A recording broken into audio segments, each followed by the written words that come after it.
Buenas tardes. Mi paciente, mi caso clínico es un paciente de 20 años de sexo masculino. Es deportista en la modalidad de velocista, con antecedentes osteomusculares, lesión de ligamento colateral medial y una tendinitis en la pata de ganso. Él asiste a consulta refiriendo un dolor en la parte interna de la rodilla derecha. Dice que cuando este dolor se activa al momento de realizar actividades de impacto, correr o flexionar la rodilla. Al momento de la evaluación de la fisioterapeuta, las hipótesis que se tenían era de una lesión de ligamento interno, un desgarro. Para comprobar estas hipótesis se realizaron unos test que fueron el test de McMurray y el test de Apley. Estos salieron positivos, confirmando la hipótesis que se tenía. Como signo clave, se le pidió al paciente, el signo clave que se tuvo en cuenta es la flexión de rodilla. Se le pidió al paciente que realizara una flexión, una sentadilla y dijera en el momento exacto en que aparecía el dolor y diera su percepción de dolor de 0 a 10. Se le explicó que 0 no sentía dolor, 5 era un término medio y 10 iba a ser algo como muy grave. Una vez él realizó la sentadilla, refirió que tenía un dolor de 6 de 10. Bueno, en base a esto se planteó un tratamiento.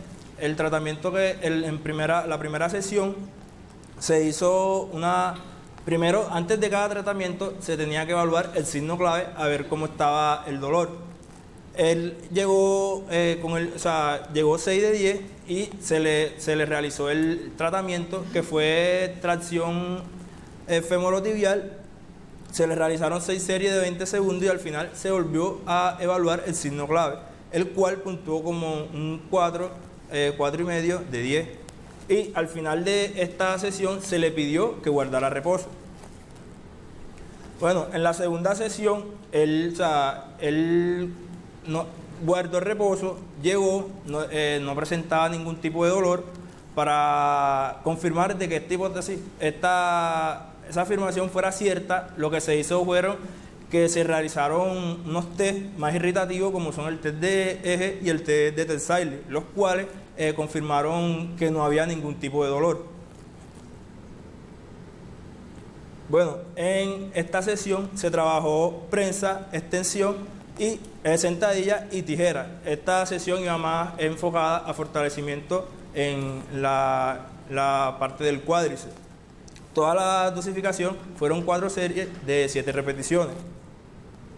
En la tercera sesión, de igual manera, se realizó los mismos ejercicios que en la primera sesión, pero iba más que todo enfocado a un trabajo de propiocepción.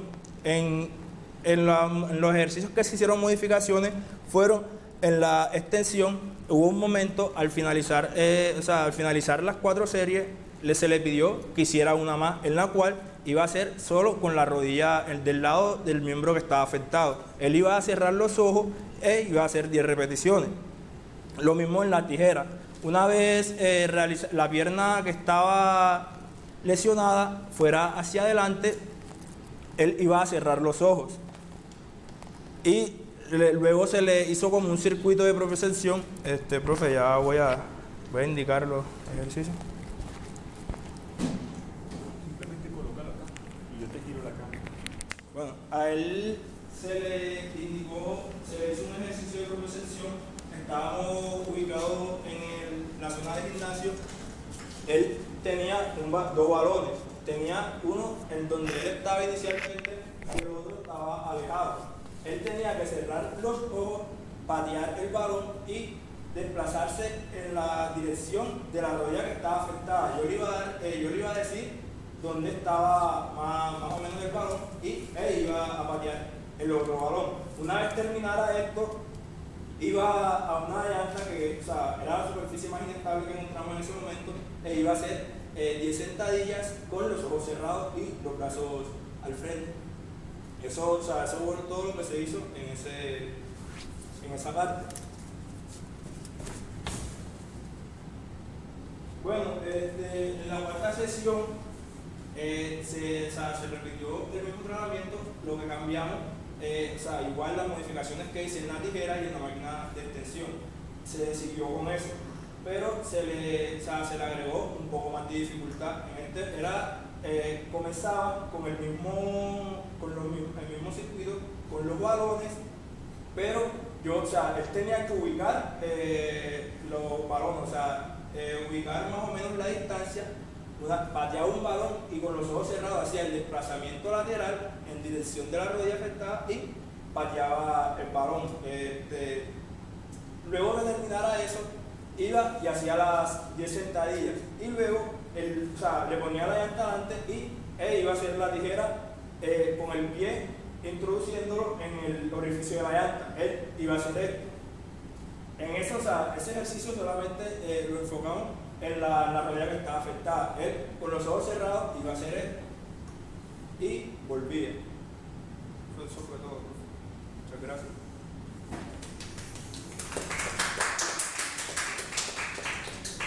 Bien. Vamos a aprovechar de una vez las preguntitas breves, las preguntas que se puedan tener, porque si no, si esperamos a hacer preguntas al final, se nos van a ir las ideas. ¿Okay? ¿Tienen alguna pregunta que quieren hacer? Algo que no entendieron. A veces la velocidad de la exposición hace que las cosas no se entiendan todas, a veces uno está distraído, entonces es un buen momento para volver a hacer una pregunta de algo que no se entendió. ¿No? Sí. Si no tienen preguntas, yo sí tengo algunas. A ver, déjame, Marlon. Ah, sí. Vamos. Es que hubo un problema con él, fue que, la primera, a él se le pidió que guardara reposo, pero se le pidió que guardara reposo con referencia al vigor. Él como que malentendió y luego, guardó reposo y llegó como luego de una semana que se le hizo el primer tratamiento. Ya, él llegó sin ningún tipo de dolor y por eso fue que se le habían hecho, para confirmar la hipótesis, se le hicieron los DMT que para comprobar si de verdad no había ningún tipo de dolor, no apareció ningún tipo de dolor. Las sesiones también por cuestiones de tiempo, porque en ese momento se presentaron una serie de eventos aquí en la universidad. Él también hacía el fortalecimiento, el entrenamiento individual las veces que no fuimos, pero obvio eso no lo podía registrar porque eso yo no lo verifiqué. Pero él me dijo que estaba realizando. Ok, a ver, yo sí tengo una preguntita, como para tratar de resumir la intervención. Entiendo que le hiciste test meniscales, por lo menos el McMurray, el Apley, el Tesalí y el Eje, que todos son test meniscales, y tú viste que no estaban involucrados, ¿cierto? ¿Eso fue lo que te entendí bien, más? O sea, los test te dieron positivos, negativos, el Tesalí, el Eje. Eso dieron negativo. Negativo. Eso lo hicimos con el fin porque, llegó sin ningún tipo de dolor. Sí. Luego del tratamiento de la tracción. Sí. Solo hicimos con el fin de constatar de que en serio, en realidad no hubiera ningún tipo de dolor. Okay. Porque, por ejemplo, uno de los test era que se tenía que parar en un solo pie y girar. Sí. Ya. Entonces, era como que para constatar si en serio salieron negativos. Entonces, la primera vez que salieron McMurray y Apley positivo, ¿hiciste 2 sesiones de tracción, algo así? ¿O una? Se hizo una sesión de tracción. Una sesión de tracción. Los síntomas remitieron y luego fuiste con test más agresivos, que es Tesalí y Eje, y esos incluso también salían negativos. Y entonces tú pasaste con un entrenamiento de fuerza y propiocepción. Fortalecimiento y propiocepción. Bien. ¿Lo dejaste con algún signo clave? ¿Lo dejaste con alguna tarea? Bueno, se me pasaba. En la tercera sesión, él presentó como una especie de molestia, la cual su percepción de dolor era 1 de 10. Pero, decía que la molestia era muy mínima. Para aliviar esto, realizamos una sesión de movilización con movimiento. Eso fue inmediatamente, o sea, después que terminamos la tercera sesión, eso fue inmediatamente. Subimos al complejo y le realizamos la movilización con movimiento, el paciente se fue sin ningún tipo de dolor. ¿Cuál fue la técnica? ¿Pudieras enseñar, comentarla? En posición supino, le iba a llevar su rodilla al pecho e iba a hacer un deslizamiento hacia anterior, o sea, hacia esto. Esa fue la técnica que hice la movilización. Tibia hacia ventral mientras él hacía flexión. Sí. ¿Y los síntomas de él eran cuál era el movimiento que tú veías que tenía síntomas? En la flexión de rodilla. ¿En cadena cinética cerrada o abierta? Cerrada, o sea, en cualquier tipo de flexión que realiza la rodilla. ¿Preguntas, dudas, comentarios? Bien, siguiente. Gracias.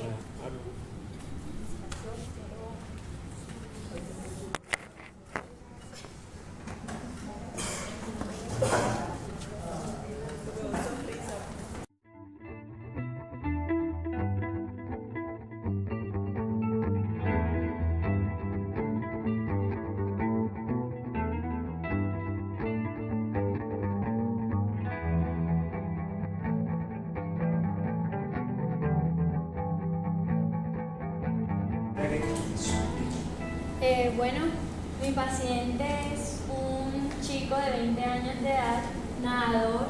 Él practica waterpolo y presenta antecedentes personales que registra previas consultas a fisioterapia por una subluxación del hombro derecho. Sin antecedentes familiares de interés, acude a fisioterapia por fortalecimiento del hombro derecho. Al evaluar al paciente encontramos que dolor en la parte anterosuperior del hombro. También que el dolor refiere a aumentar, o sea, al rotar internamente el hombro, o sea, al hacer esto. Rotar extensión de hombro y rotación interna de hombro. También al dormir, cuando está boca abajo en prono, rotación interna del hombro, flexión y rotación interna. A la exploración se le realiza un test de carga, test de cajón anterior y posterior en hombro. También realizamos el test de Herbert, que fue este. Y él realiza una contrarresistencia aquí. También a la exploración del músculo subescapular notamos que tenía puntos gatillos y este músculo es un estabilizador del hombro, entonces también vimos que esto afectaba a la estabilidad de su hombro.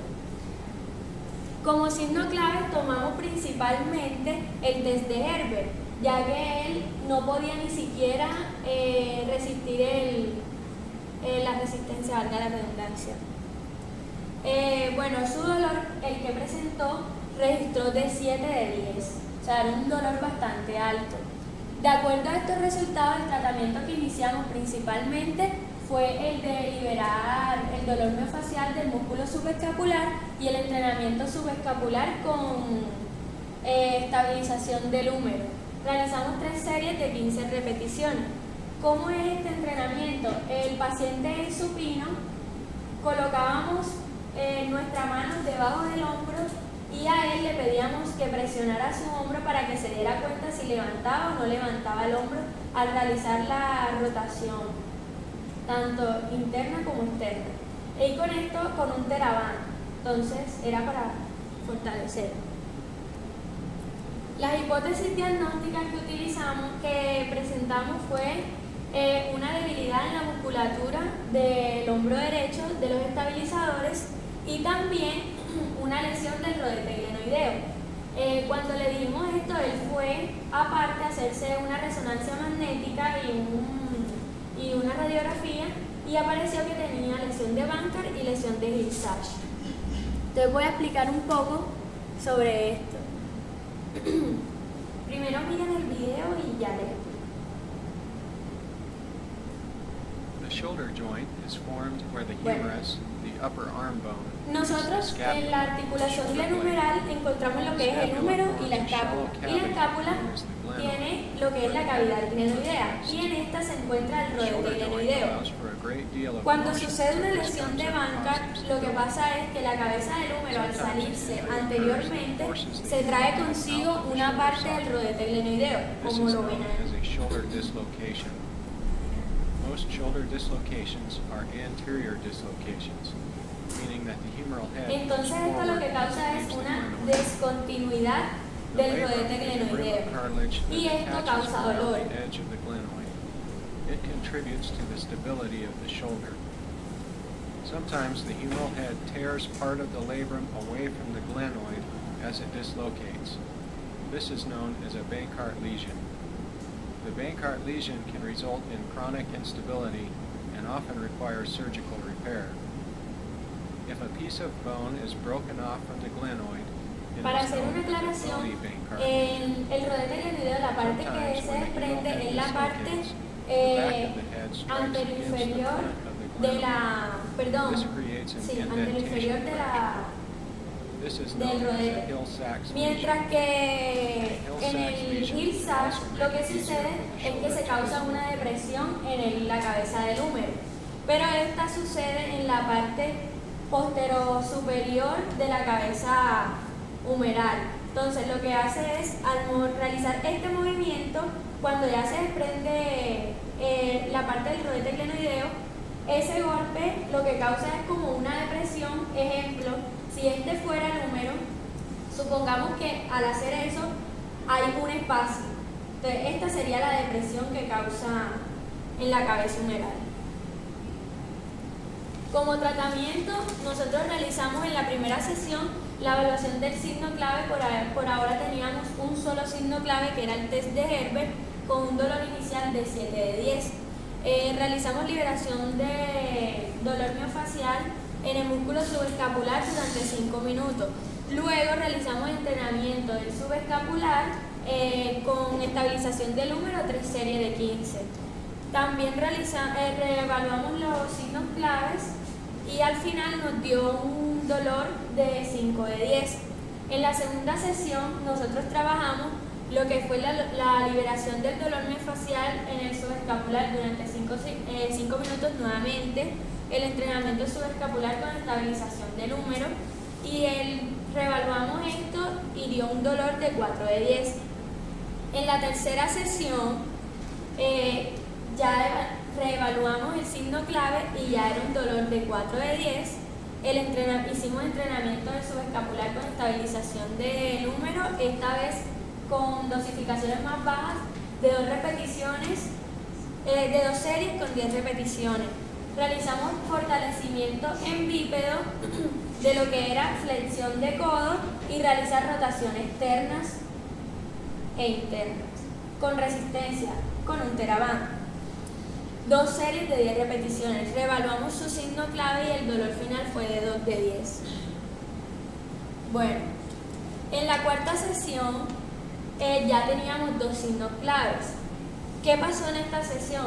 En sus prácticas, un chico jugando waterpolo, un chico se le guindó en el brazo e intentó salirse del brazo nuevamente, subluxarse. Entonces él llegó con un dolor muy alto y ya teníamos 2 signos claves porque realizamos el test de aprehensión y salió positivo. El test de aprehensión es el que se le realiza al paciente en supino y se le pide que rote externamente.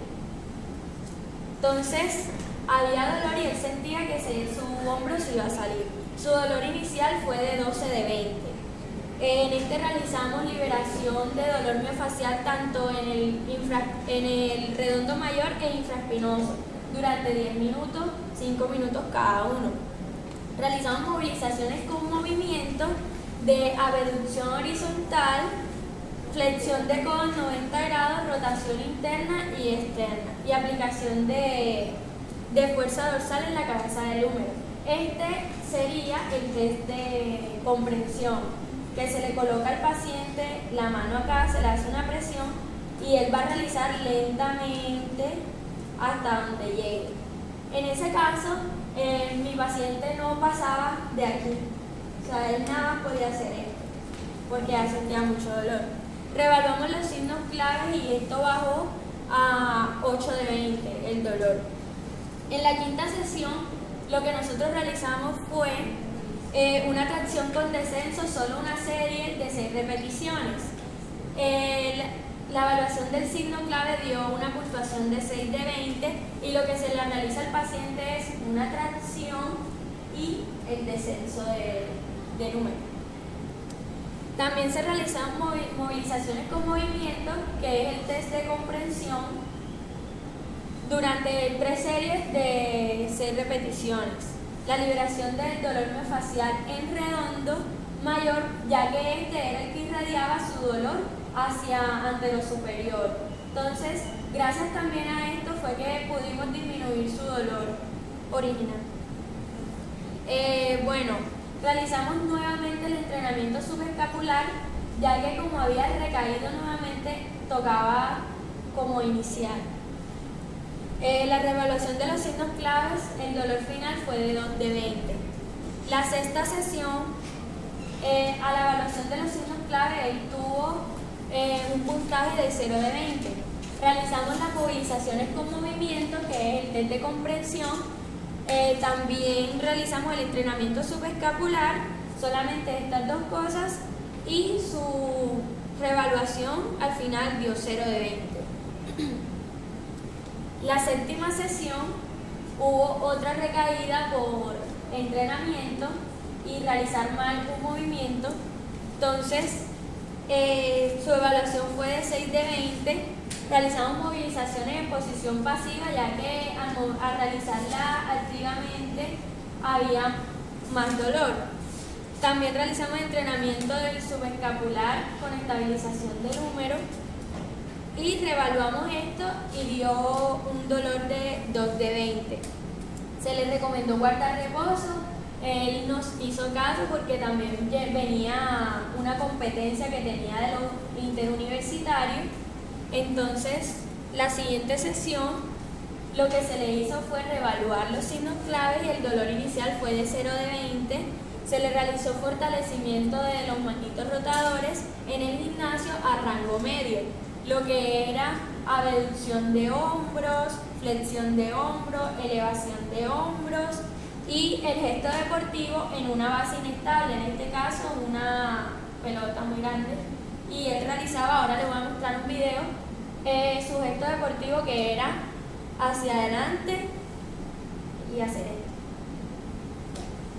La última sesión, el dolor también fue, al reevaluarlo, 0 de 20 y se realizó nuevamente fortalecimiento del magnito rotador en el gimnasio de todos los anteriores. A rango medio quiere decir que no llegaba a los 90 grados, por debajo de los 90. Creo que está de lado, pero ahí se puede ver el movimiento que tenía que hacer en la base inestable.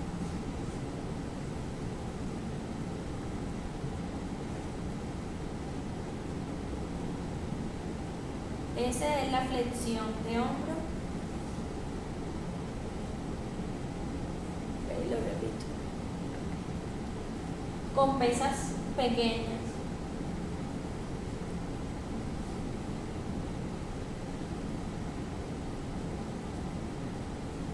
Y este es él hablando sobre el final, cómo se sintió, pero creo que no hay sonido.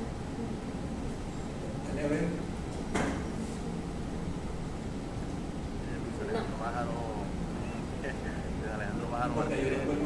Estudiante de la Universidad Nacional de Educación Física, practicó natación. Y ya es el caso. Lesión es una subluxación de hombro. Aprovechemos, si hay preguntitas, una vez, preguntas.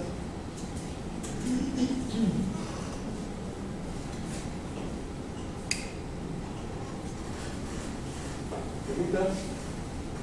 ¿No? ¿Nadie? Ok. Pues yo tengo algunas preguntitas. Todo en particular. Un poquito para que nos aclare, Saura, quizás no todo el mundo está familiarizado con por qué qué 2 de 20, 0 de 20, 12 de 20? Ok. Explica un poco por qué esa puntuación.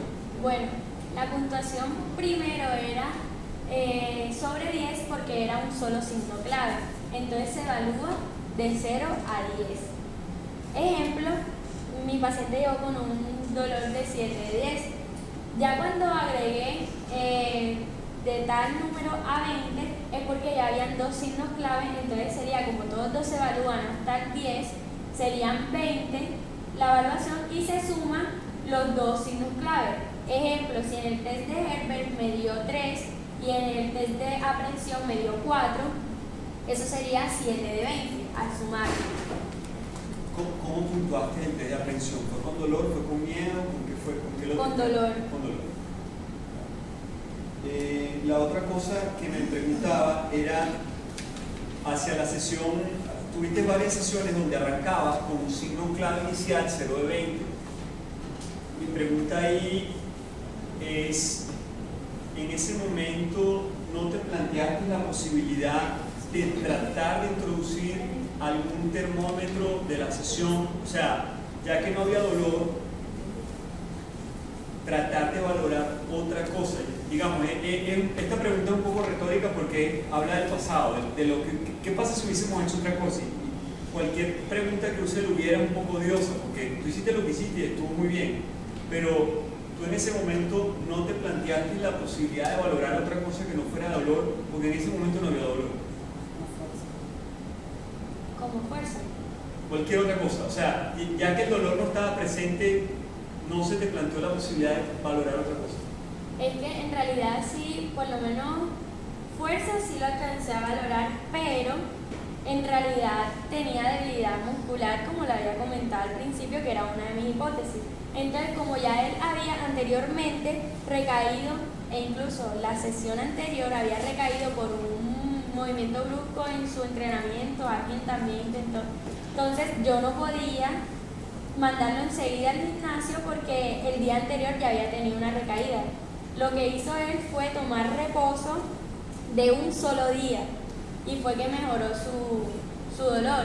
Entonces lo que hice también fue reevaluar otros test que de pronto, ejemplo, los test de SLAP al principio salían también positivos, ya que él tenía una lesión en el rodetelioideo. Pero gracias a los entrenamientos que habíamos hecho, algunos de los test de SLAP ya no salían positivos, o sea, ya el estrés estaba disminuido. ¿Eso lo reportaste en los signos claves que estaban ahí? Que No, mostraban? acá no, eso lo tengo es en el otro archivo. Vale. Por ejemplo, te voy a poner un ejemplo. Si tú arrancas con un paciente y todos tus signos claves son 0, pudieras en esa sesión dedicar a medir algo de función. Por ejemplo, pudieras medir el RM, la resistencia máxima con test de fuerza, o pudieras medir un test de disquinesia escapular, o pudieras medir un test de control motor. O sea, si ese día el paciente maravillosamente no le duele ni los cabellos, ese día valórale qué tan alto tiene los cabellos, o sea, valora la función, ya que no hay dolor, valórale algo. Esa es una sugerencia, pero muy bien.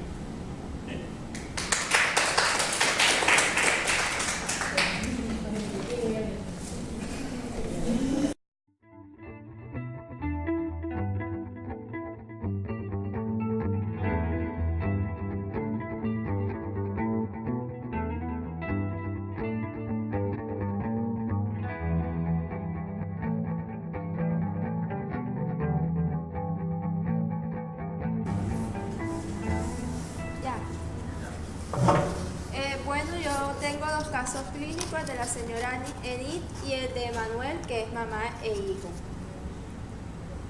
Bueno, voy a comenzar con la señora Enid. Paciente femenina de 55 años de edad, ama de casa, presenta antecedentes personales de cirugía hace aproximadamente 10 años, un tumor en la muñeca.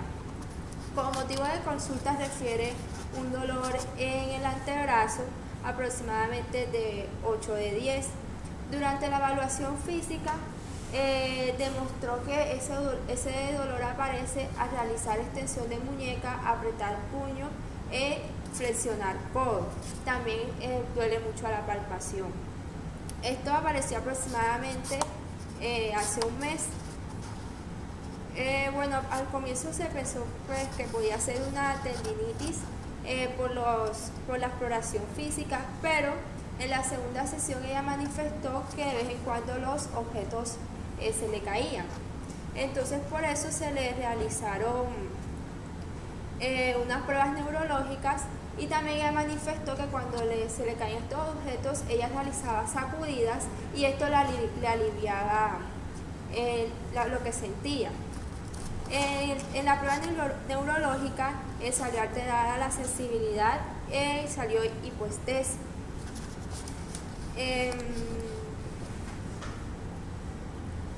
Como signo clave se tomó la flexoextensión de codo y apretar puños y cargar bolsas. En el tratamiento, en la primera sesión, se realizó liberación de punto gatillo y movilización con movimiento. Esta movilización con movimiento se hacía pues ella en posición supina, brazos relajados, un poco flexionados, y se le pedía que apretara y soltaba puño cuando se realizaba la movilización. Los signos claves pues al inicio fue de 8 de 10 y al final 5 de 10. Esto es la flexoextensión de codo. En la segunda sesión se realizó movilización radial, pues aquí ya habíamos hecho la prueba neurológica. Se realizó movilización radial, que esto la aliviaba bastante, y liberación miofacial en los músculos extensores de muñeca. Los signos claves fueron flexoextensión de codo, al inicio fue 6 de 10 y al final 3 de 10. El apretar puños, sí, pues al inicio y al final fue 7 de 10. En la tercera sesión se le realizó liberación miofacial en extensores de muñeca, movilización con movimiento y movilización radial. En los signos clave, pues lo mismo, flexión y extensión de codo. Bueno, ya aquí ya le dolía solamente al realizar la extensión, a la flexión ya no le molestaba. Aquí fue a la extensión, al inicio fue 3 y al final, bueno, fue igual, fue 3. Y el apretar al apretar puño al inicio fue de 2 y al final de la sesión fue de 10.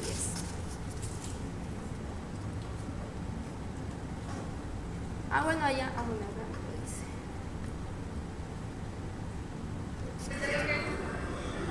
Buenas tardes. Esa es la señora comentando cómo se sintió durante la sesión, pues ella no quería salir en video. Entonces ella hizo un audio. Buenas tardes. Con el servicio de la señorita fisioterapeuta que está aquí en este momento en el complejo deportivo, me sentí bien atendida, con excelentes resultados, porque mi brazo mejoró mucho, total. ¿Qué puedo decir? Me explicó todo. Me explicó todo lo que pasaba en mi brazo y me hizo terapias y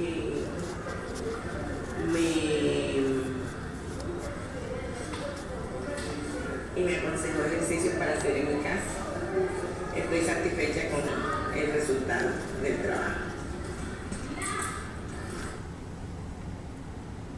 Bueno, el segundo caso es de Manuel, que es el hijo de la señora. Pues el paciente masculino de 15 años de edad, es nadador, previo diagnóstico tendinitis de rodilla. El motivo de consulta fue un dolor en la parte posterior del muslo con un dolor 8 de 10. Aumenta al realizar tijeras y disminuye al realizar sentadilla clásica.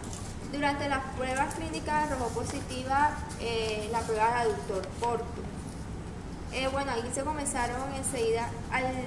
Ese mismo día no se le pudo atender por la falta de tiempo. En la primera sesión se realizaron estiramientos de aductores más masajes y también masajes con movimiento.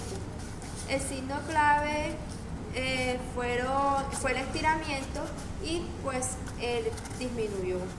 En la segunda sesión se realizó lo mismo, estiramiento más masaje, el signo clave, pues ya tomamos la prueba de aductores y ya salió negativa.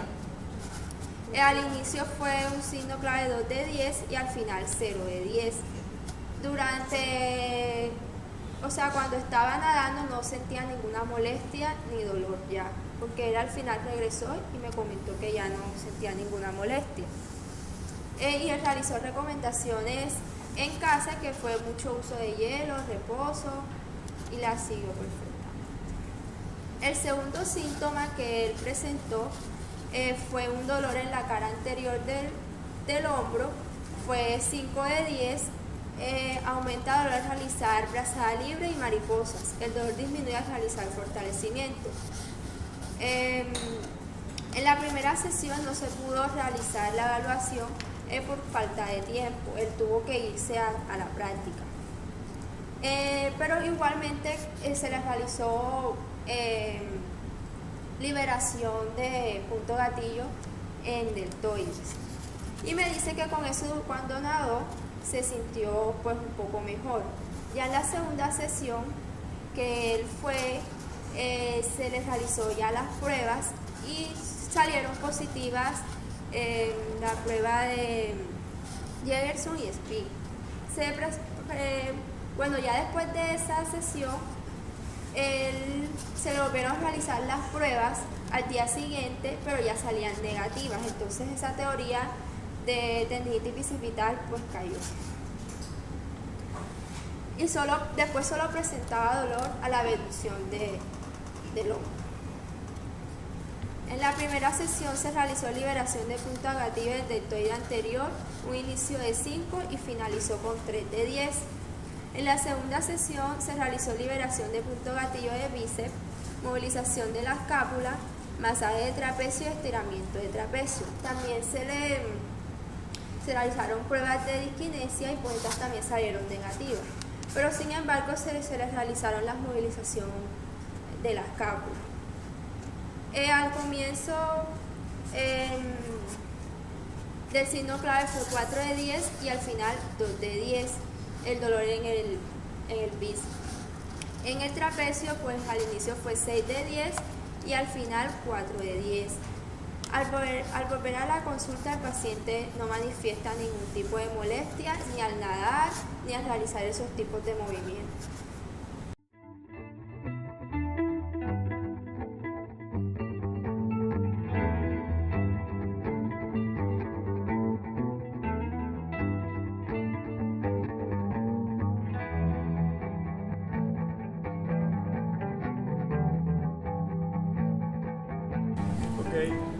Buenas tardes, mi nombre es Kevin Torres. Hoy les voy a hablar sobre mi caso clínico, pero primero que todo quiero hablar acerca de la patología de la lesión que tenía mi paciente, el síndrome del piramidal. Empecemos con la anatomía. El músculo piramidal es un músculo que se encuentra por debajo de los músculos glúteos. Se trata de un músculo muy profundo que se inserta en el hueso sacro, en la parte posterior del fémur. Este músculo es uno de los principales rotadores externos de cadera y tiene además una función abductora de la cadera. El músculo piramidal está sujeto a disfunciones relacionadas con el sacro y la columna lumbar, ya que una postura o posición alterada de estos puede afectar a su función y tono de base, pudiendo provocar patologías como el síndrome piramidal. ¿Qué es el síndrome piramidal? El síndrome piramidal consiste en una contractura o espasmo de este músculo en la zona de la cadera, normalmente a un solo lado, aunque también puede ser bilateral en contadas ocasiones. Cuando este músculo está contracturado, puede comprimir el nervio ciático, ya que este nervio en un alto porcentaje de personas atraviesa la fibra del músculo piramidal. Y si el músculo está contracturado, puede disminuir el espacio que necesita el nervio, produciendo irradiación del dolor hacia la pierna. ¿Qué es el síndrome piramidal? El síndrome piramidal, aquí se repitió la diapositiva. Tengo un video que les voy a mostrar al final. Bueno, ¿qué es la falsa ciática? Existen ocasiones en las que podemos tener algunos de los síntomas de un síndrome piramidal y sin embargo que nuestro nervio ciático no esté afectado. Esto es lo que se conoce como falsa ciática.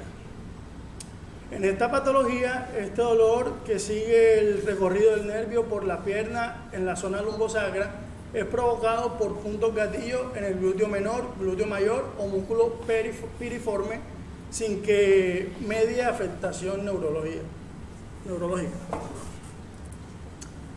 Un punto gatillo miofacial consiste en un pequeño grupo de fibras musculares pertenecientes a un mismo músculo, que no se relaja y que está en contracción de manera continua, lo que hace que no llegue correctamente sangre a la zona.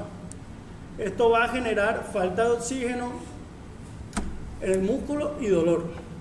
Además puede generar dolor irradiado que se irradia a la zona lumbar y a la pierna, siguiendo aproximadamente el recorrido del nervio ciático. Bueno, mi caso clínico, paciente femenino de 15 años de edad, estudiante, profesional en atletismo en la categoría de lanzamiento de disco y bala.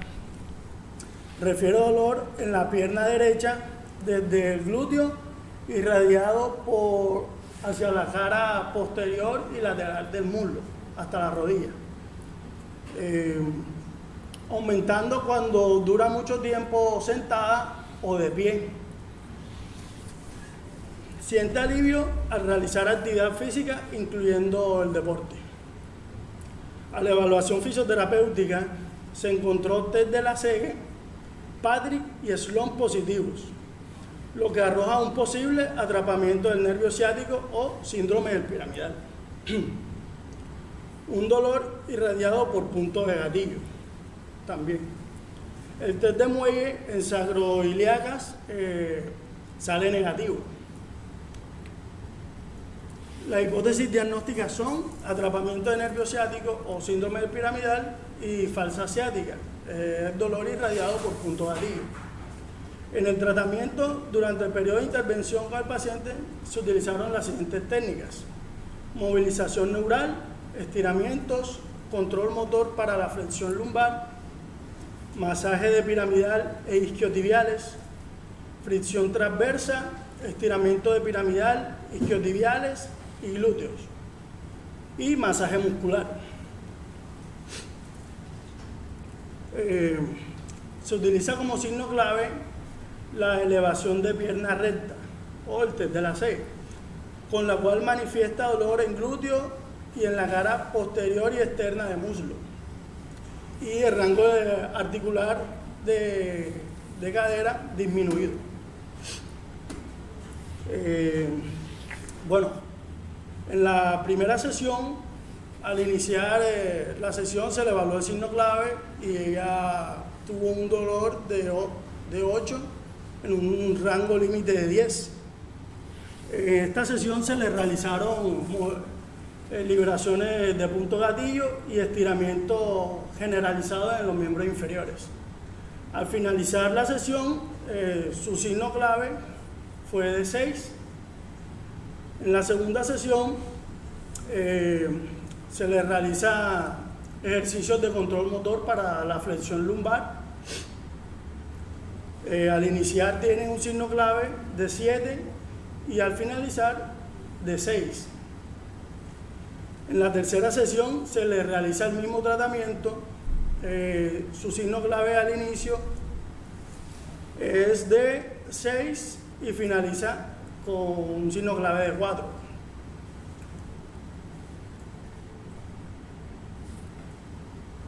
Bueno, en la sesión número 4 se le realiza fricción transversa en el músculo piramidal y un masaje con presión en el piramidal y glúteos. Al iniciar la sesión, ella tiene un signo clave 6 de 10 y al finalizar es de 0 de 10.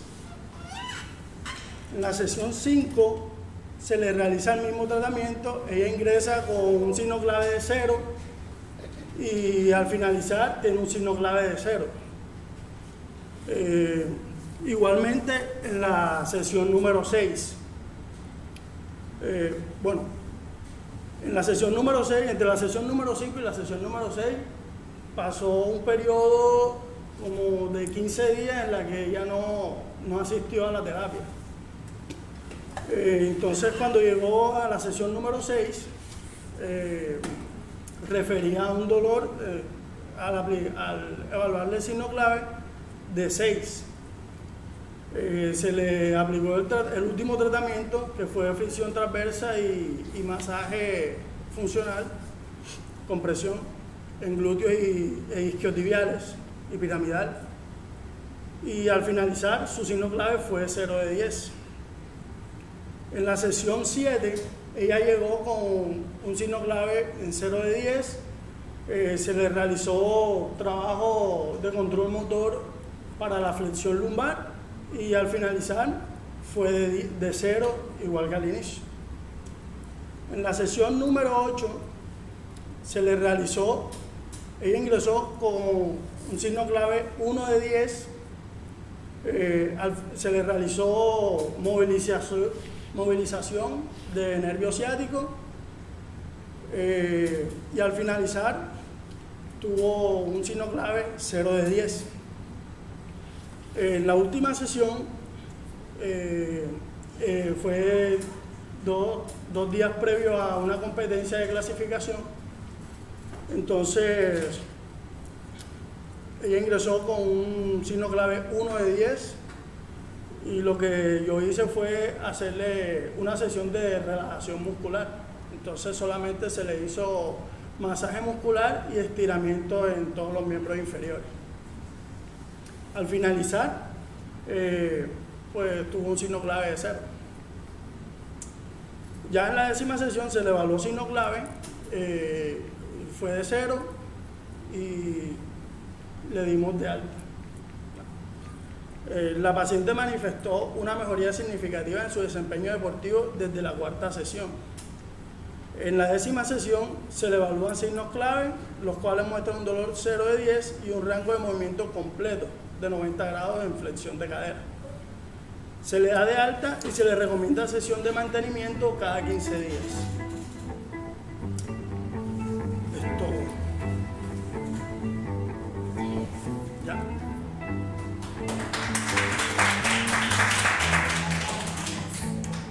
Gracias. ¿Preguntas?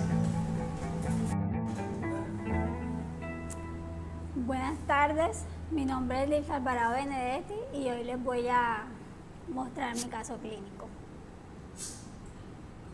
Bueno, mi caso clínico es un paciente masculino de 28 años de edad que acude a la consulta de fisioterapia porque él manifiesta un dolor en el tobillo izquierdo en la zona anterior lateral. También nos dice que había sufrido el dolor, se debe a una torcedura que sufrió jugando fútbol. Esta torcedura, el patrón es un deslizamiento hacia supinación, hacia afuera. Bueno, el día que él llega a la consulta ya tiene un mes del suceso y a los 2 días de haber sufrido la torcedura, él fue asistió a consulta médica. En la consulta médica le diagnosticaron esguince de tobillo grado 2 y fue tratado con medicamentos como dexametasona 2 jeringas y tabletas de naproxeno. También le mandaron un vendaje compresivo durante 2 semanas que debió usar solamente por la noche. En el momento que llega nos manifiesta que presenta dolor al caminar, en la bipedestación después de 15 minutos, a la palpación, y su dolor disminuye cuando hace movilizaciones circulares en el pie y también cuando maneja la bicicleta. Él normalmente no manejaba la bicicleta, pero como se tenía que trasladar de su casa a su trabajo, entonces comenzó a usar la bicicleta porque caminar le molestaba mucho.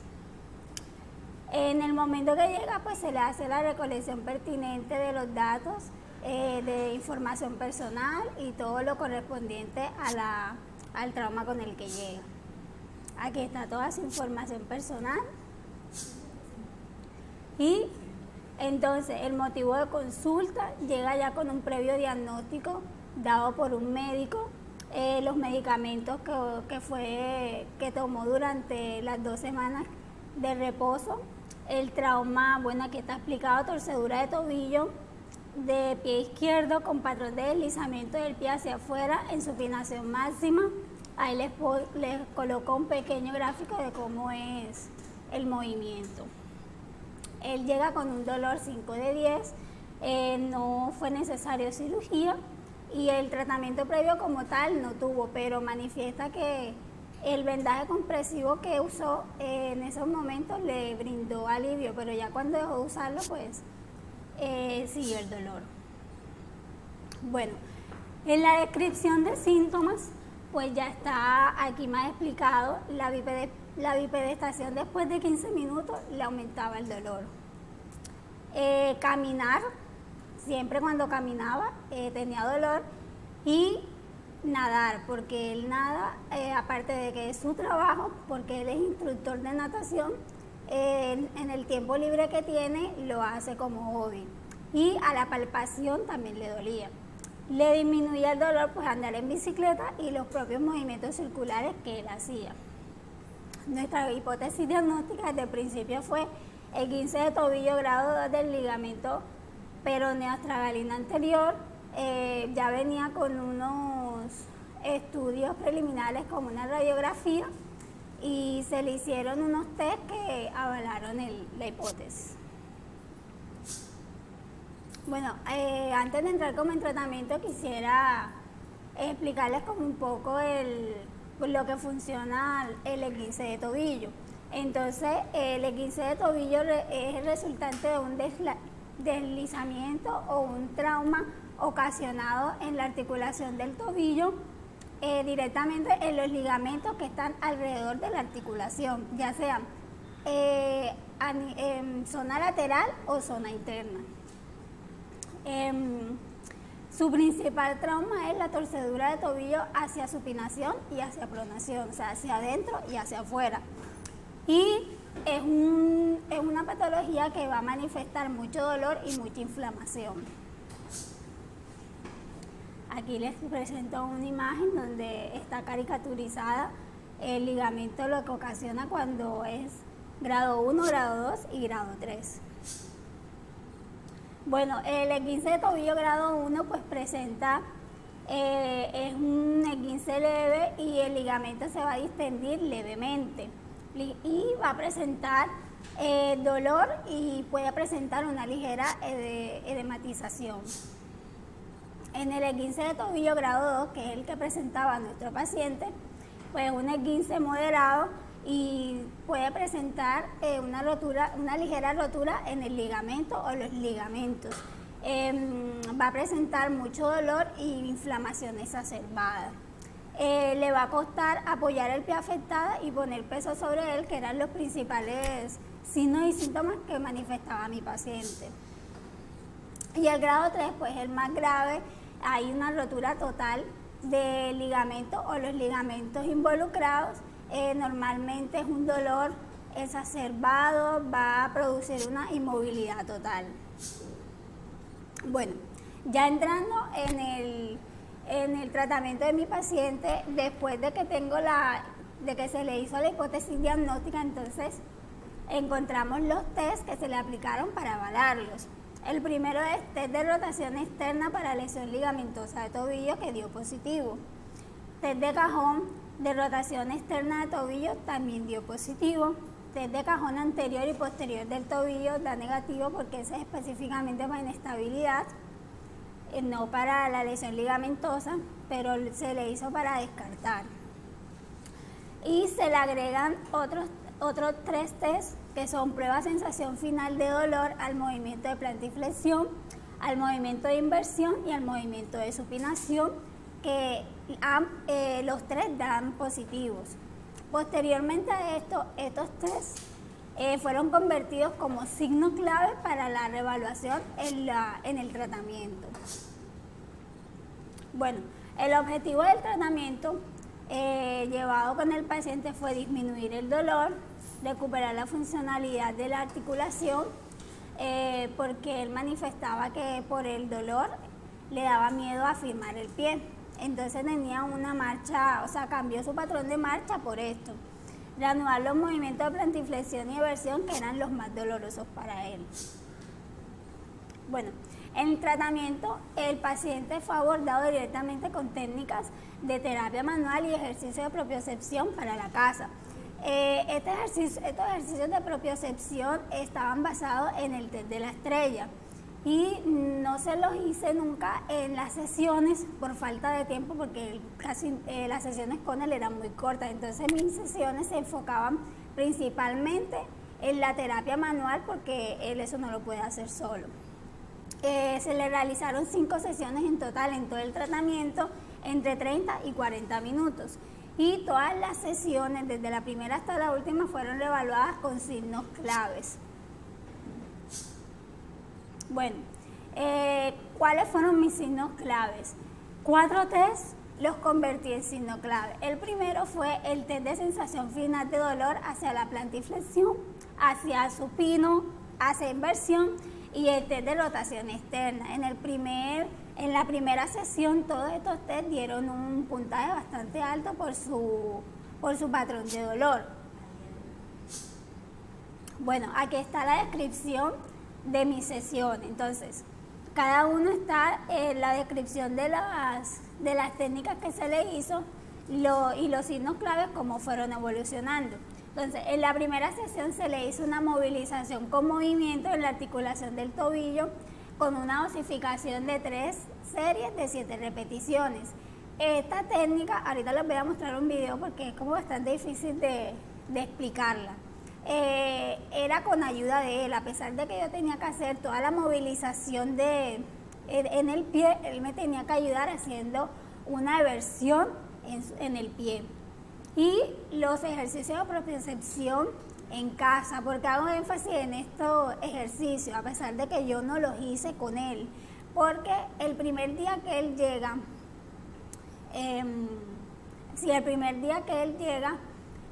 directamente no lo pude atender, pero él decía que él quería algo que le aliviara, aparte de que ese día llegó inflamado. Entonces yo, con la ayuda del profesor, llegamos al acuerdo de que hiciera ejercicios de propiocepción para que la inflamación disminuyera y no tuviera la inestabilidad que presentaba. Cuando vuelve a la segunda sesión me dice que los ejercicios le sirvieron mucho. Entonces se motivó y siguió haciéndolos durante todas las sesiones y en la casa, y creo que a día de hoy sigue haciéndolos. Bueno, en la segunda sesión, pues otra vez movilización con movimiento de la articulación del tobillo, y aparte de eso se le agregó un masaje transverso alrededor de la cápsula articular. Bueno, no nombré los signos clave en la primera sesión. El primer signo clave llegó con 5 de 10 y se fue con 3 de 10. El signo clave 2 llegó con 6 de 10, se fue con 4 de 10. Y el signo clave 3, que fue como el más doloroso al principio y fue uno de los que más difícil para que disminuyera el patrón doloroso, llegó con 7 de 10 y ese día se fue con 5 de 10. Y el signo clave 4 fue 5 de 10 y se fue con 3 de 10. La segunda sesión, con el masaje transverso y la movilización con movimiento, el signo clave 1 fue 2 de 10 y se fue con 0 de 10. Este signo clave, pues, que era hacia la plantiflexión, a partir de ese día, pues ya quedó descartado porque la sensación final de movimiento hacia la plantiflexión, pues ya no mostraba dolor. El signo clave 2 llegó con 3 de 10, se fue con 2 de 10. El 3, 4 de 10 se fue con 3 de 10 y el 4, 3 de 10 se fue con 1 de 10. A pesar de que el 4 en la segunda sesión se fue con uno de 10, fue el signo clave que más mostró como resistencia a irse. La tercera sesión fue la misma de la segunda, lo mismo la cuarta. Y los signos claves pues fueron evolucionando. Ya en la última sesión tenía un solo signo clave, que era el 4, y llegó con 2 de 10. En este momento pues ya las técnicas que yo estaba realizando, que era la de movilización con movimiento, no era necesaria porque ya no le estaba mostrando ningún alivio hacia lo que era específico. Y se le hizo técnica de manipulación tibioastragalina, que directamente se le hizo al profesor, y luego se le hizo masaje transverso, se fue con 0 de 10. Bueno, esta es una foto de la técnica principal y aquí está el video.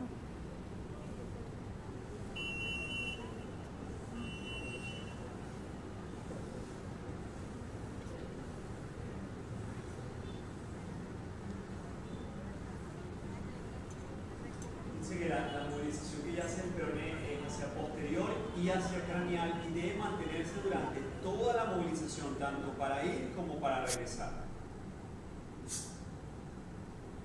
Y este es el masaje alrededor de la cápsula articular.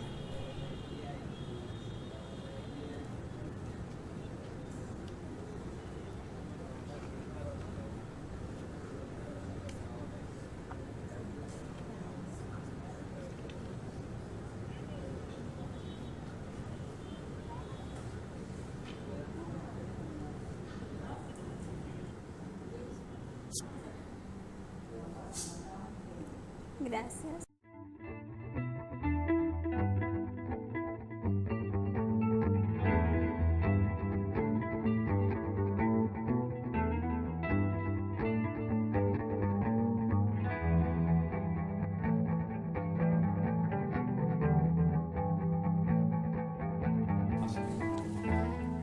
Buenas, hoy voy a hablar sobre un caso clínico en el sitio de prácticas Hiderbol.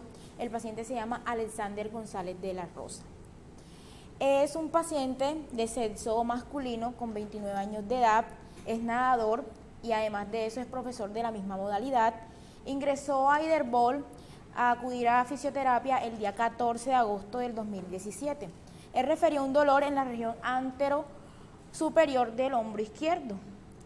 En la escala de ABA con 6 de 10 y una frecuencia 5 de 10. Él refiere que el dolor aumenta al momento de dormir sobre el hombro izquierdo. Además de eso, a realizar el gesto deportivo en su modalidad de natación, que este gesto deportivo es mariposa. También que al final del entrenamiento ese dolor aumenta y que logra disminuir después de 20 minutos de reposo.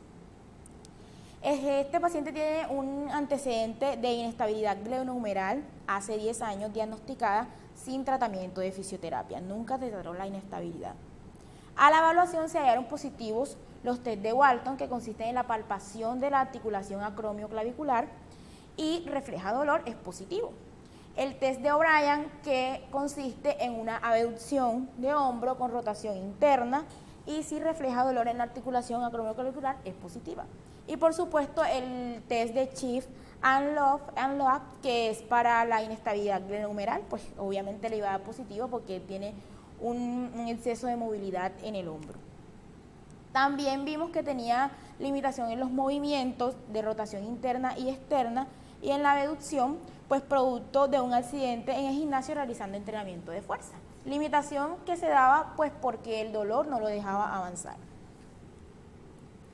El diagnóstico diferencial, esta tablita la extraje de razonamiento clínico que se hace previo en conjunto con la historia clínica, entonces ella va en orden jerárquico, de la hipótesis más probable a la menos probable. Entonces la más probable es la lesión del acromioclavicular, en un segundo puesto está el pinzamiento, en un tercer puesto la bursitis, pues en una hipótesis así aislada tenemos la disyunción de la acromioclavicular. Entonces esto lo pudimos descartar, la lesión que que más me dio fiabilidad fue la de la lesión del acromioclavicular, ya les explicaré por qué. Entonces, por los test que me dieron positivos, que fue el de O'Brien y el de la palpación, el de pinzamiento, pues no, le hicimos los test pertinentes para eso, que es el test de Yokun, el test de Hadwin y todos esos que diagnostican pinzamiento. La bursitis, pues la palpación de la bursa tampoco, y pues la disyunción tampoco, porque es notable una luxación de la acromioclavicular cuando hay una elevación de la clavícula y es en forma de piano. Entonces ese test obviamente daba negativo porque no, a la observación y a la palpación no daba. Entonces el diagnóstico final es lesión de la acromioclavicular. Cabe resaltar que esta articulación está conformada por el acromión de la escápula y la clavícula. Entonces hablemos un poquito de esta lesión. Esta lesión o enfermedad de la acromioclavicular es una de las fuentes de dolor más frecuentes dentro de los dolores de hombro. En pacientes jóvenes los procesos más frecuentes son las secuelas de traumatismo y el sobreuso de la misma articulación, cosa que pasaba con nuestro paciente. En la fisiopatología tenemos que la causa más frecuente de esta lesión es un traumatismo directo. Yo había dicho que él había tenido una caída sobre el hombro, ¿verdad? Lo que pasa es cuando hay un traumatismo directo es que el hombro desplaza el acromión hacia abajo y en sentido medial. Esta fuerza de desplazamiento es contrarrestada pues, por los ligamentos esternoclaviculares. Se crea así una fuerza de cizalla causante de la lesión acromioclavicular o de la clavícula. También es una causa de esto los movimientos repetitivos por encima de 90 grados de aducción del hombro. Esta imagen que está ahí corresponde al gesto deportivo que el nadador decía que le reflejaba dolor, y es el gesto deportivo de mariposa. Ven que ahí hay una abducción a más de 90 grados de hombro. En la epidemiología, que también me da un dato contundente para creer que esta es la hipótesis más asertiva, que nos dice que 5 y 10 veces más frecuentes en varones que en mujeres, y en la mayoría ocurre en las 3 primeras décadas de vida. Yo había dicho que mi paciente tenía 29 años de edad, y son frecuentes sobre todo en la población joven y deportista. Él es deportista. En el tratamiento de la lesión acromioclavicular, en la primera sesión le tratamos la tracción de la articulación acromioclavicular. Esta tracción se hace con el paciente en supino lateral y se coloca la mano en forma de copa y se hace una tracción de la articulación, pero aquí hay que tener en cuenta que no ocasione dolor. Si ocasiona dolor tenemos que cambiar un poco el contacto manual. Y movilizaciones de tórax, pues porque el paciente ese día estaba muy irritado, entonces con el profesor llegamos a la conclusión, o él nos sugirió que si movilizábamos toda la parte de la columna cervical, máximo hasta T1, eso iba a ocasionar analgesia en el hombro, pues porque hay una conexión ahí entre eso. Entonces el comportamiento de los signos claves ese día fue el siguiente. El signo clave 1, que es el test de O'Brien, él inició con un dolor 6 de 10 y se fue con un dolor 5 de 10 al final de la sesión. Y con el test de Walton, que es la palpación, él inició con un dolor 6 de 10 y se fue con un dolor 4 de 10 ese mismo día. En la segunda sesión continuamos con la tracción de la acromioclavicular que ya les había explicado y la movilización de tórax. No agregamos ni quitamos ningún tratamiento, pues porque nos había servido la primera sesión. Entonces el comportamiento de los síntomas fue que O'Brien, él entró con un 5 de 10 y se fue con un 4 de 10. En Walton entró con un 4 de 10 y se fue con un 3 de 10. Va disminuyendo, es decir, el tratamiento va en buen camino. En la sesión 3, aquí hicimos tracción de la acromioclavicular, hicimos movilizaciones de tórax y además de eso hicimos liberación miofacial del tríceps. Ustedes no sé si se preguntan por qué estoy hablando de la acromioclavicular y salgo con que hice liberación miofacial del tríceps. Lo que pasa es que esos son mis 2 signos claves, pero el paciente yo atribuí a que él llegaba con síndrome miofacial porque al momento de realizar el gesto deportivo, él tenía que hacer como modificaciones en ese gesto y lo que hacía era que hacía un sobreesfuerzo, por lo tanto generaba que hubiera un estrés en los músculos y pues llegaba a consulta también con síndrome miofacial. Entonces ese día en la sesión 3, el test de O'Brien, él entró con un 4 de 10, salió con un 3 de 10 y el de Walton 3 de 10 y salió con un 3 de 10 igual. En la sesión 4, entonces agregamos al tratamiento el deslizamiento posterior del acromioclavicular y pues ese día llegó con un dolor miofacial en el angular de la escápula. El signo clave entonces ese día entró con 3 de 10 y salió con 3 de 10 en O'Brien, y en Walton 3 de 10 y disminuyó a 2 de 10. En la sesión 5 continuamos con las tracciones acromioclavicular, desplazamiento posterior acromioclavicular y desplazamiento superior acromioclavicular. El comportamiento de los síntomas: O'Brien 3 de 10 al inicio y al final 2 de 10, y Walton 2 de 10 al inicio y al final 2 de 10. En la sesión 6 tenemos como tratamiento la tracción acromioclavicular, desplazamiento acromioclavicular y desplazamiento superior acromioclavicular, además liberación miofacial del angular de la escápula. En los signos claves tenemos que O'Brien entró con 3 de 10, salió con 2 de 10, Walton 2 de 10 y salió con 1 de 10. En la sesión 7 continuamos con la tracción acromioclavicular, desplazamiento posterior y desplazamiento superior y liberación del miofacial del músculo deltoide. O'Brien inicio 2 de 10 y al final 0 de 10. Walton 1 de 10 y al final 0 de 10. En la sesión 7 pues nos dimos cuenta que ya el paciente había avanzado bastante. De hecho, después de esta sesión él duró una semana y media que no acudió a terapias porque se sentía bien, pero luego llegó a terapia a la sesión 8 y le evaluamos los signos claves y estaban en 0, igual como había quedado en la sesión 7, pero llegó con un dolor miofacial en los paravertebrales. Entonces en la sesión 8 lo único que hicimos fue liberación miofacial de paravertebrales y pues los signos claves que yo tenía estaban completamente igual, 0 de 10. O sea, ya le estaba curado de su lesión principal, que era la acromioclavicular. Estas son las referencias bibliográficas, son 3 artículos que extraje de la base de datos ScienceDirect que nos proporciona acá la universidad, donde se hablan de todas las patologías de la acromioclavicular, específicamente de la lesión de la acromioclavicular.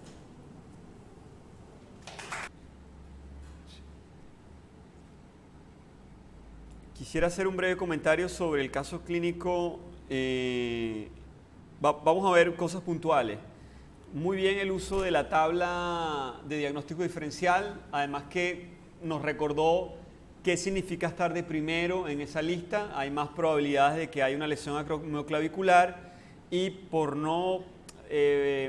siempre hay que tener la posibilidad de que una patología muy seria, aunque muy poco probable, hay que meterla dentro del razonamiento. Entonces el hecho de que haya colocado una disyunción o una luxación acromioclavicular está muy bien en el proceso de razonamiento clínico.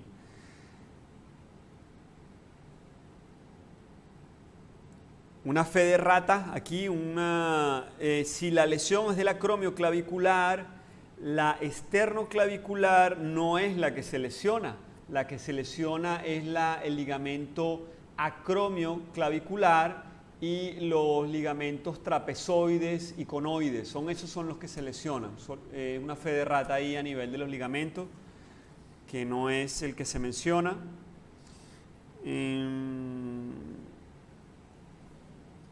Maravilloso el razonamiento clínico de por qué incluyes el tríceps. O sea, fíjate que el modelo de razonamiento que ella usó fue que para ella lo principal era la lesión acromioclavicular y todo lo demás eran compensaciones que hacía el deportista. Eso te permite centrar la consulta y no dispersarte haciendo muchas cosas. Entonces, es claro que el tratamiento de ella fue dirigido a la acromioclavicular y luego venía haciendo cosas que resolvían los problemas deportivos vinculados a un paciente que se estaba acostumbrando a tener una lesión acromioclavicular en el gesto deportivo. Entonces, incluyó el tríceps, el angular, el deltoides. Entonces, pero que ella haya mencionado la razón y que la razón era el sobreesfuerzo del deportista, eso a mí me pareció sencillo pero brillante. Luego, las referencias, referencias. Ahora, ¿qué puede mejorarse aquí? Puede usar una citación Vancouver, es decir, autor, el título del artículo, y por supuesto que lo ideal es que el número del artículo esté en cada lámina. Es decir, por ejemplo, si yo cité, de repente en esta lámina está el autor 2, mencionarlo en esta lámina. O sea, no hacerlo hacia el final. Yo sé que es la costumbre, lo he visto mucho en las presentaciones, y es que solamente se mencionan las referencias al final. Es importante que usted lo cite en cada lámina, o sea, no todas las autores. Si usted en esta lámina usó el autor número 1, poner aquí el autor número 1. De hecho, es bueno aquí colocar breve el autor y el nombre del artículo, ¿sí? No hace falta que pongas el año, la revista, el editorial, la página, no, pero por lo menos el primer autor y el nombre del artículo es bueno tenerlo, porque a veces uno está viendo la lámina y tú dices, oye, qué buena información, ¿dónde sacó esta información? Y tú ves el autor y dices, es fulanito, lo anotas, y cuando vas al final, tú ves la referencia completa y tú dices, esta es la referencia que yo voy a buscar. Entonces, eso ayuda mucho cuando uno está haciendo una presentación y además que te da un buen soporte. En general, muy bien, felicitaciones.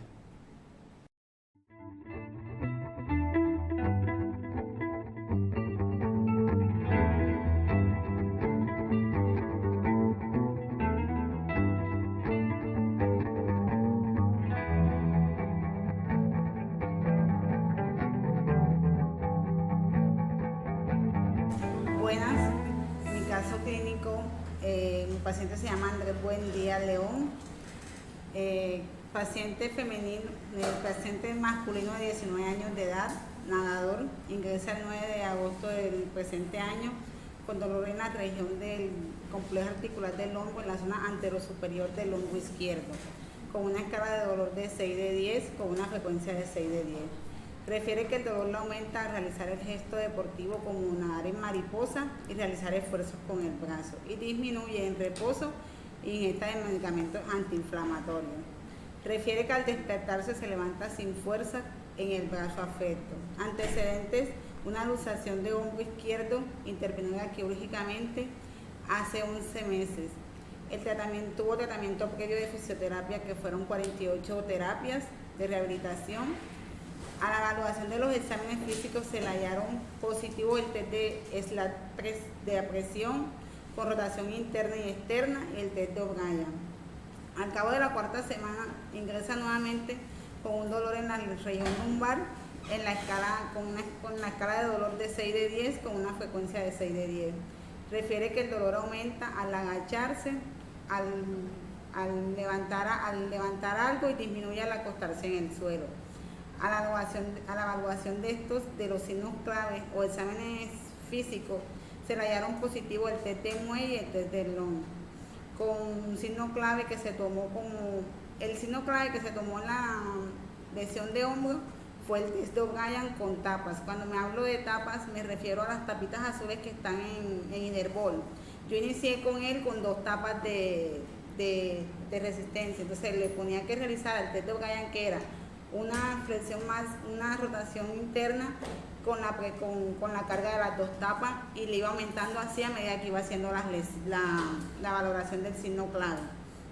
Le aplicaba mínima o máxima resistencia hasta donde él me permitiera, y ahí él me iba dando que tanto le dolía cuando iba realizando antes y después de realizar las sesiones de tratamiento.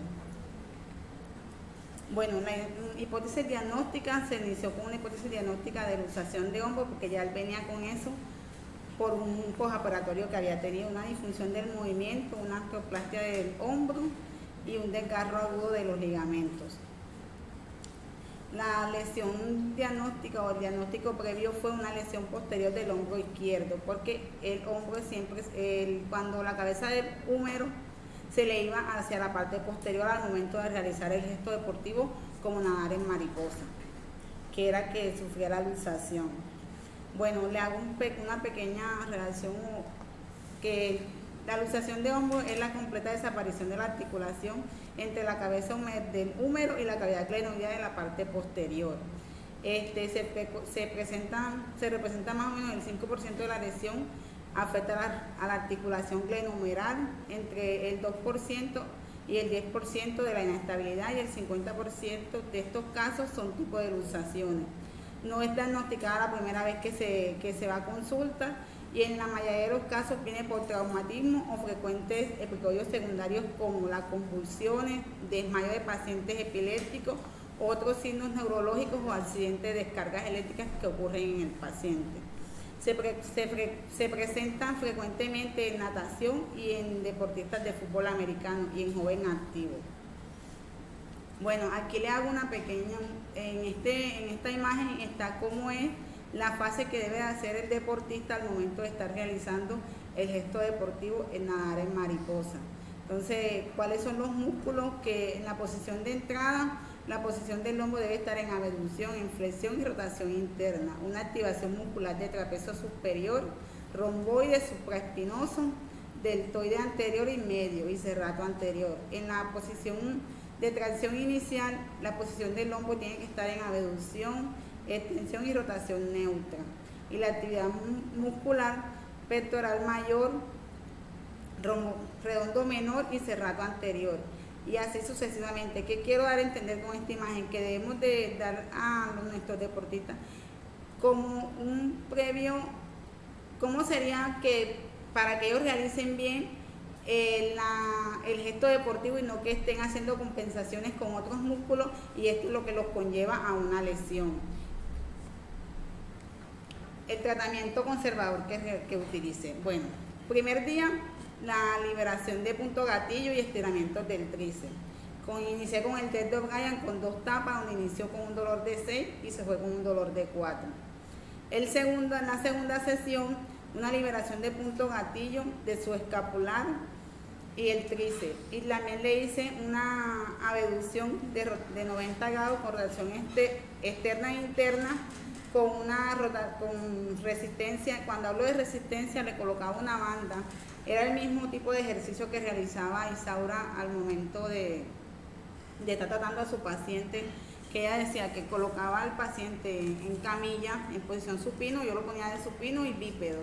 Se le colocaba la mano en el hombro y él le pedía que rotara interna y externamente, con una serie de tres series con 10 repeticiones. El Ted O'Brien ese día fue con 2 tapas con una mínima resistencia. Inició con un 5 de 10 y se fue con un 3 de 10. Liberación de punto gatilla de pectorales mayor y tríceps. Y le hice también la técnica de reducción de 90 grados con una sesión de 4 series de 10 repeticiones.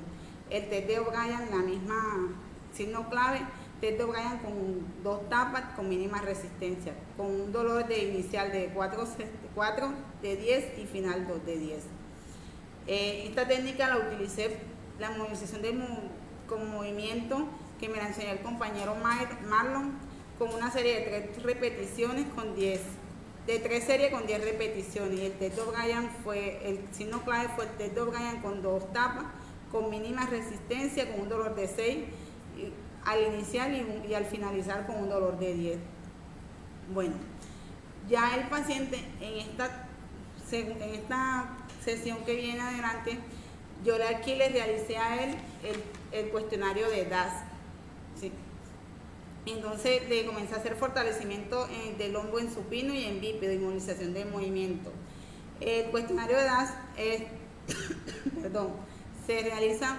se le hace una serie de preguntas donde el paciente se le preguntan si puede realizar varias cosas que son de las actividades de la vida diaria, y la ideal es que el paciente, si tiene un 3, se valora de 3, ya les explico, donde sin dificultad lo hace con dificultad, una dificultad leve, moderada, severa e incapaz de realizar. Entonces, desde 1 a 5, donde 1 es sin dificultad y 5 es con incapacidad. Entonces, él, por lo menos, yo le pregunté cuando le realicé una de las preguntas, fue realizar tareas domésticas pesadas como limpiar paredes o fregar el suelo, trapear.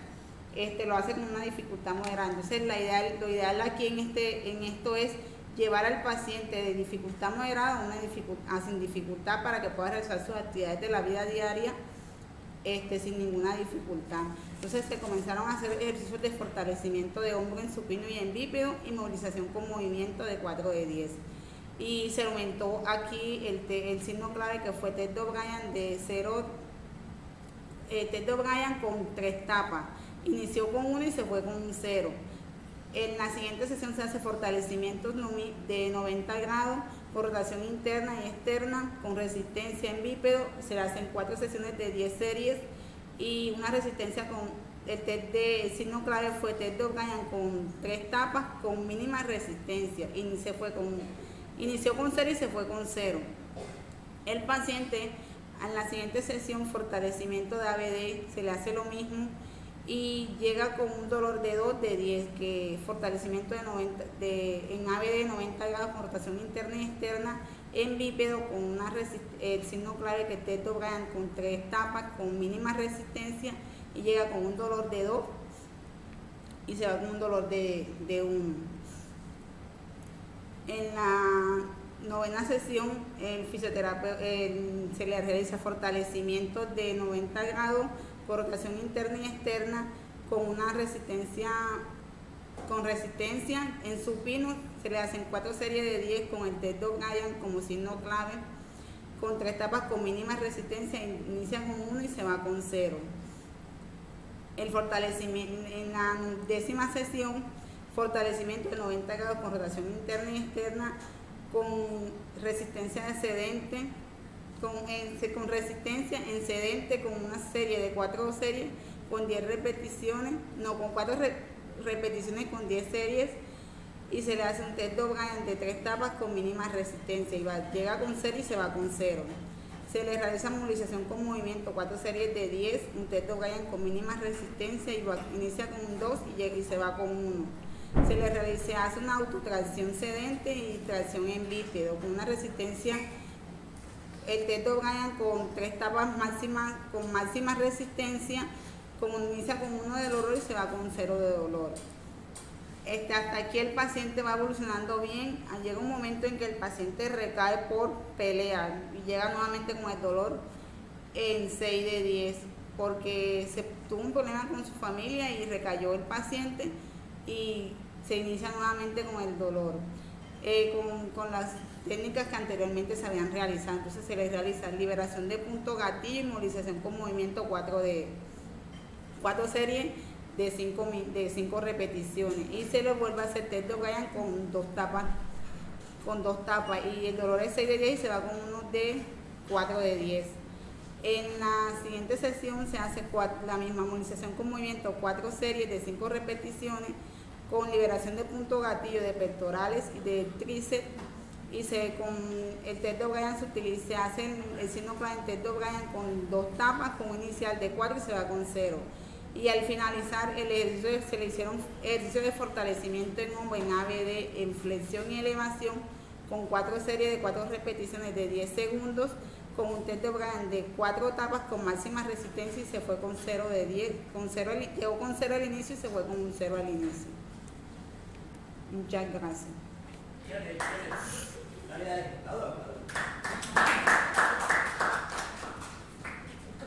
Finales grabado de una vez. ¿Preguntas, dudas? ¿Alguna preguntita? Siempre se agradece.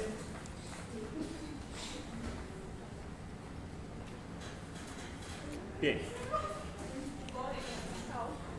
Ok. Voy a revisar un poquitico cosas que pudiéramos emular porque son muy buenas, o cosas que deberíamos evitar porque se pueden hacer de otra forma, ¿ok? Yo siento que hay cosas comunes en las exposiciones y es que se afincan mucho en la lectura de la lámina y es como un salvavidas que usan para sentirse seguros. No hagan eso, porque eso les da una sensación de confort. Lo he visto en muchos de ustedes, lo he visto. Se agarran a la lámina y la leen, les da una sensación de confort, pero pierden al público. O sea, yo por ejemplo estuve cada cierto tiempo, lo he hecho contigo, lo he hecho con varias personas, o sea, me pongo a verlos y a ver al público, a verlos y a ver al público. Y hay un momento donde el público se pierde y todo el mundo se dispersa. Cuando eso pasa, hay que tratar de recuperar el público. Entonces, leer la lámina es la forma más segura de perder el público. Uno se siente seguro, uno se siente que uno está jugando algo seguro y no hay riesgo. Y justamente por eso uno pierde el público. ¿Okay? Entonces, esto buenísimo, me encanta que pongan porque esto simplifica mucho el razonamiento clínico. Estas son mis hipótesis, esta es la de primero, esta es la de último. A mí me hubiese gustado que estuvieras más tiempo aquí explicando cada cosa, porque siento que esta lámina pasó muy rápido. Y así como que, ¿qué? ¿Cómo que? O sea, por ejemplo, ¿qué difusión del movimiento creías que podía ser? De hecho, me pregunté, porque muchas veces, yo no sé si les pasa a ustedes, pero si yo no veo la foto de la persona, no sé ni quién es. Y por el tema del anonimato, que es tan importante guardar el anonimato del paciente, a veces uno no se ubica en el paciente. Si yo veo la foto del paciente, yo sé inmediatamente quién es. Yo me ubico rápido. ¿Okay? Entonces, yo creo que puede ayudar de vez en cuando mostrar algunas fotos y yo después en el video la edito y la hago anónima. ¿Okay? Porque para mí es importante ubicarme yo con el paciente y decir, ya yo sé quién es. ¿Sí? Como un consejo para los futuros, ¿ok? Buenísimo que citaste a Marlon. Eso deben hacerlo, o sea, agradecer es una forma de agradecer, es una forma de citar. Está bueno que le hayas dedicado una lámina al patrón deportivo, eso está bueno. Cuando estabas explicando las técnicas, yo me preguntaba, ¿y por qué introducía punto gatillo? ¿Por qué trataba el punto gatillo? O sea, cada vez que usted introduce una técnica es importante que usted diga, yo sentía que esta era la dirección de trabajo por tal motivo. Puede ser una intuición, puede ser porque viste el mapa de dolor. O sea, tratar de justificar por qué tú te fuiste en esa dirección. ¿Te acuerdas de alguna de las ideas? ¿De por qué? Por lo menos cuando le trataba la parte pectoral, era porque al momento de realizar los movimientos, el movimiento de rotación y de extensión de hombro, no lo realizaba con ella dificultad, decía que le dolía cuando él hacía este movimiento. Entonces yo le comencé a palpar en la parte axilar y sentí que tenía muchos puntos gatillos. Pues yo decía, de pronto el dolor que está generando en este momento era por la cantidad de puntos gatillos que estaba en esa zona. ¿Estás escuchando por allá atrás? No. Bien, ella decía que la abducción producía dolor y que ella al palpar ese músculo también reproducía dolor, ¿cierto? Sí, entonces yo le palpé y le realicé liberaciones de puntos gatillos en la zona axilar, en esa zona, al inicio del erizo, porque decía que cuando realizaba este movimiento lo hacía con mucha dificultad y le dolía demasiado. Bien, la presión de ese punto gatillo del pectoral mayor alivió después del movimiento de abducción. Sí. Bien. Ahí está. Esa es una forma de justificar por qué ella introdujo eso. Quizás se basó en una intuición. Una forma de justificar más el tratamiento hubiese sido de repente palpé el punto y reprodujo su dolor. Esa también puede ser una forma, ¿sí? O sea, si yo toco el punto y reproduzco el dolor del paciente, ya ahí yo tengo una buena carta debajo del brazo, debajo de la manga, como dicen, ¿sí? Bien, felicitaciones. En el tema de...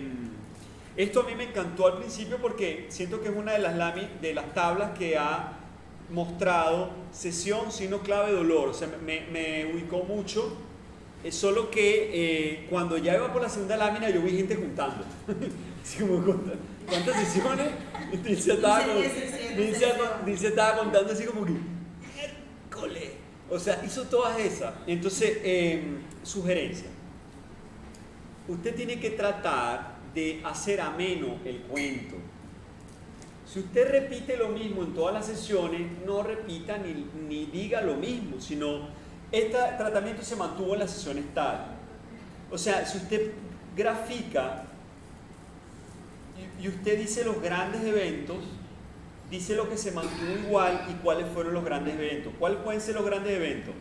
paciente se fue 2 semanas, el paciente se lesionó, el paciente se emocionó y empezó a hacer cosas que no debía hacer, el paciente tuvo una gripa y empezó a tomar AINES. O sea, cualquier variable que te cambie los síntomas es un gran evento y ahí tú lo mencionas en el gráfico. Y tú mencionas cuáles son los tratamientos que se mantuvieron estables, no hace falta que lo digas cada sesión. Menciona cuando introduces algo nuevo, justifica por qué. Esas son sugerencias para futuras ediciones. Gracias.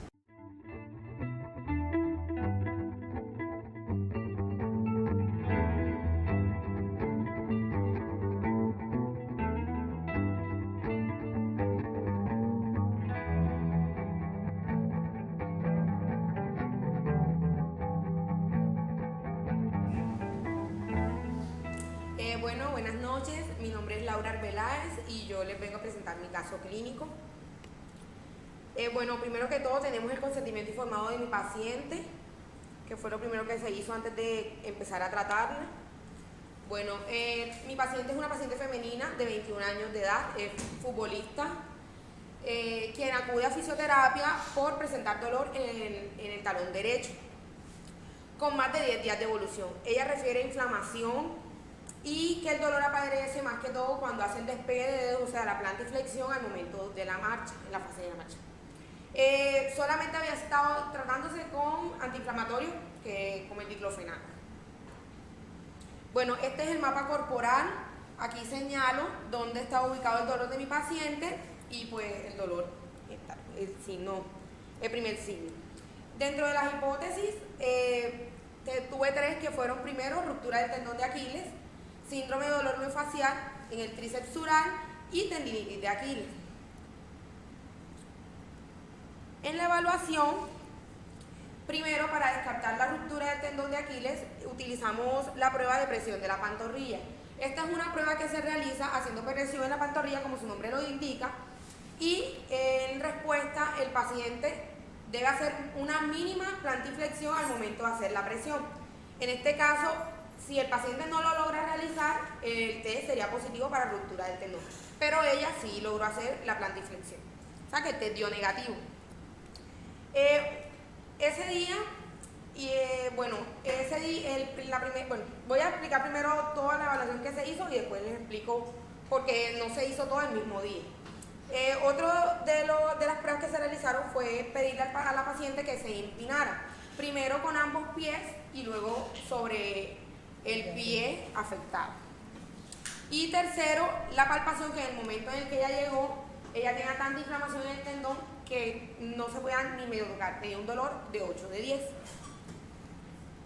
Y este fue la última prueba que se realizó, que fue una ya de las pruebas al final, que fue porque intentamos buscar test para tendinitis de Aquiles, pero no conseguimos ninguna prueba, yo no conseguí ninguna prueba bastante específica para eso.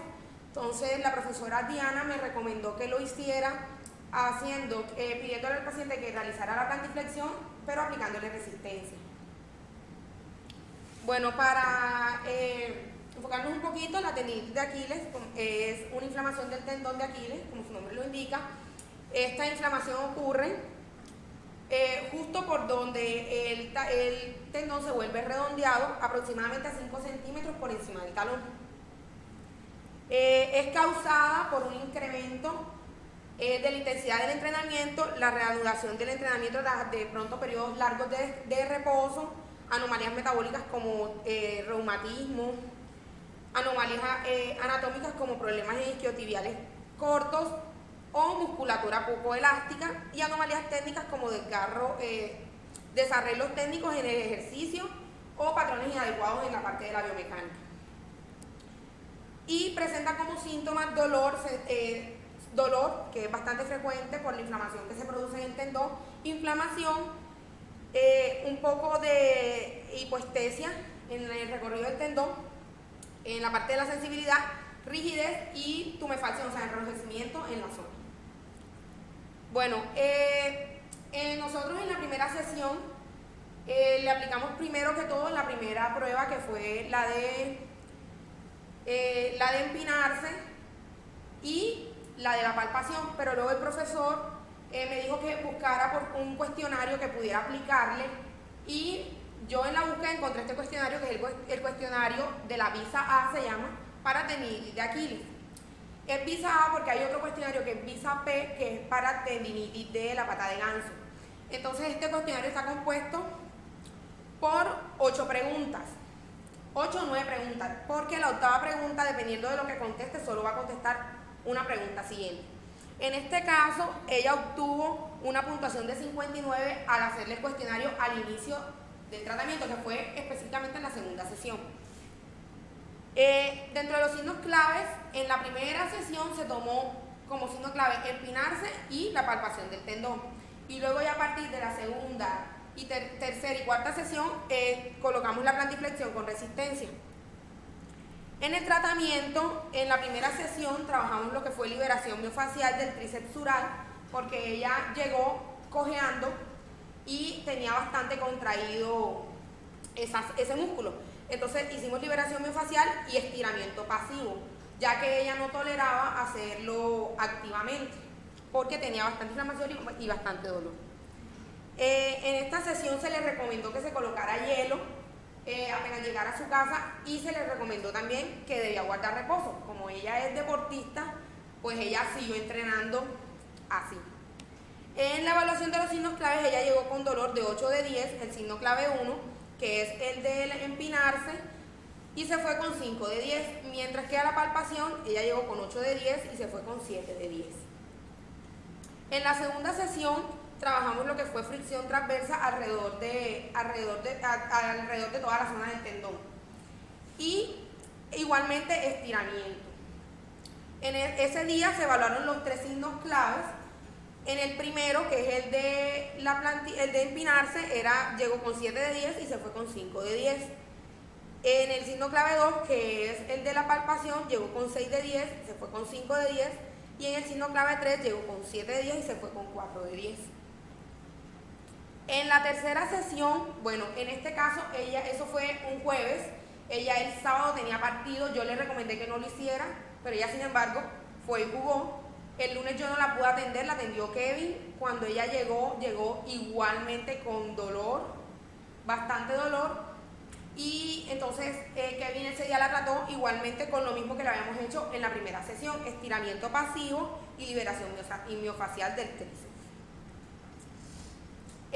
Además de eso, bueno, ese día Kevin solo le evaluó el signo clave de la palpación, que fue... Ella llegó con 8 de 10 y se fue con 5 de 10 y ese día él mismo le recomendó que por su salud ella debía parar su actividad y por lo menos tener reposo 10 días.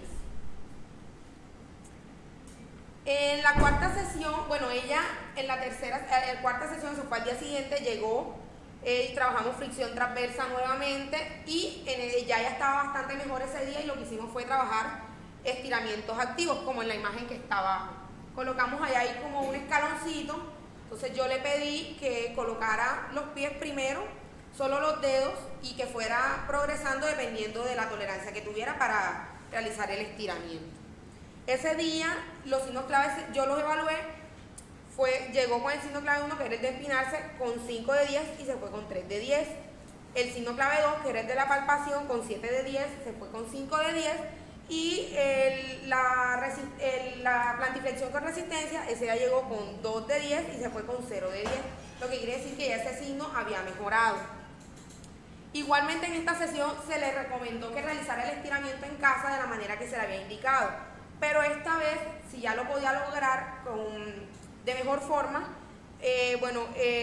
yo tomé como base este artículo que encontré donde se aplicaba de la forma en la que yo le estaba explicando a ella, pero solamente sobre el pie que estaba afectado. Y que si podía lograrlo aún más, ya si había mejorado un poco más los signos, porque ya era fin de semana, que lo hiciera con un poco de flexión de rodilla. Y en la quinta, bueno, ella se desapareció casi 20 días aproximadamente, ella tiene un bebé, tuvo su bebé enfermo, no pudo asistir, después por pena, porque yo le estuve comunicando con ella y me dijo que sí iba a ir y no había podido ir. Le dijo a las muchachas que no iba porque le daba mucha pena, entonces después yo volví, la llamé, le dije que no tuviera ningún problema, que fuera, porque igual era para mirar cómo seguía, me dijo que estaba muy bien, que ella asistía.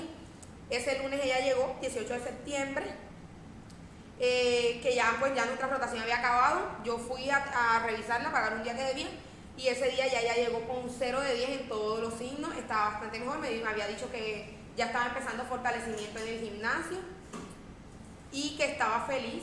Igualmente se le volvió a aplicar nuevamente el cuestionario, donde obtuvo un puntaje de 100. Bueno, este cuestionario es importante, bueno, este cuestionario no tiene un punto de corte. Entonces, como referencia, lo que dicen es que una persona que tenga tendinitis de Aquiles nunca va a poder obtener 100 puntos en el total de la puntuación. Entonces, podemos mirar que la diferencia era de 41 puntos y que ya estaba bastante recuperada. Ese día yo le di de alta y listo. Estas son las referencias.